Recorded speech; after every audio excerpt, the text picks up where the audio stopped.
Hi అండి. పీతలు శుభ్రంగా కడుక్కొని పక్కన పెట్టేసుకోవాలి. ఇట్లా కడిగేసుకొని దాంట్లో కావాల్సిన పదార్థాలు ఒక 2 ఉల్లిపాయలు కట్ చేసి పెట్టుకోవాలి. ఒక 3 పచ్చిమిరపకాయలు ఇట్లా చిలుకలు చేసుకొని ముక్కలు చేసి పక్కన పెట్టుకోవాలి. మనకి శనగపప్పు ఉంటాయి కదా, ఆ శనగపప్పు మిక్సీ పట్టుకొని ఈ కప్పు తీసుకోవాలి. ధనియాల పొడి కొంచెం మనకు సరిపోయినంత, అల్లము, చిన్నుల్లిపాయలు, కొబ్బరి పేస్ట్. ఇది దాంట్లోకి ఒక పెద్ద సైజు నిమ్మకాయ అంత చింతపండు నానబెట్టి పెట్టుకోవాలి.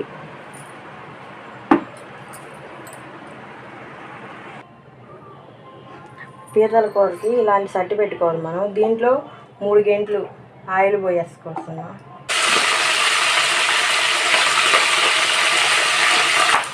ఇట్లా ఎగవేసుకొని ఒక 10 నిమిషాలు మూత పెట్టి కొంచెం మంట తగ్గించి సిమ్లో పెట్టి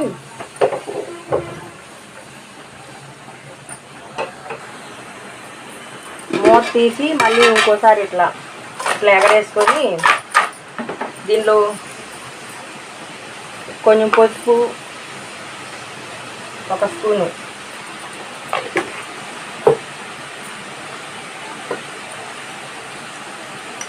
కొంచెం ఉప్పు, మళ్ళీ ఇట్లా ఎగరేసుకొని ఒక 5 నిమిషాలు మగ్గబెడదాం.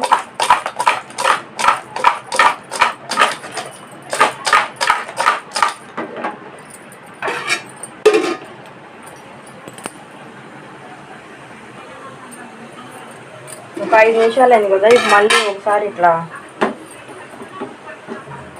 ఎగరేసుకోవాలి. ఇంకొక 10 నిమిషాలు మగ్గ పెట్టుకున్నాం.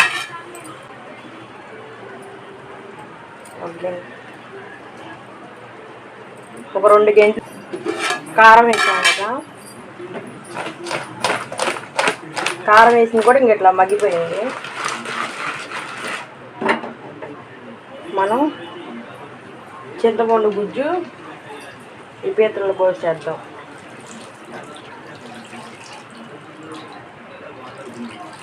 అండి పీతల కూర పులుసు ఇట్లా చక్కగా మనం అన్నంలో కలుపుకుంటే ఆ గ్రేవీ చాలా బాగుండిద్ది.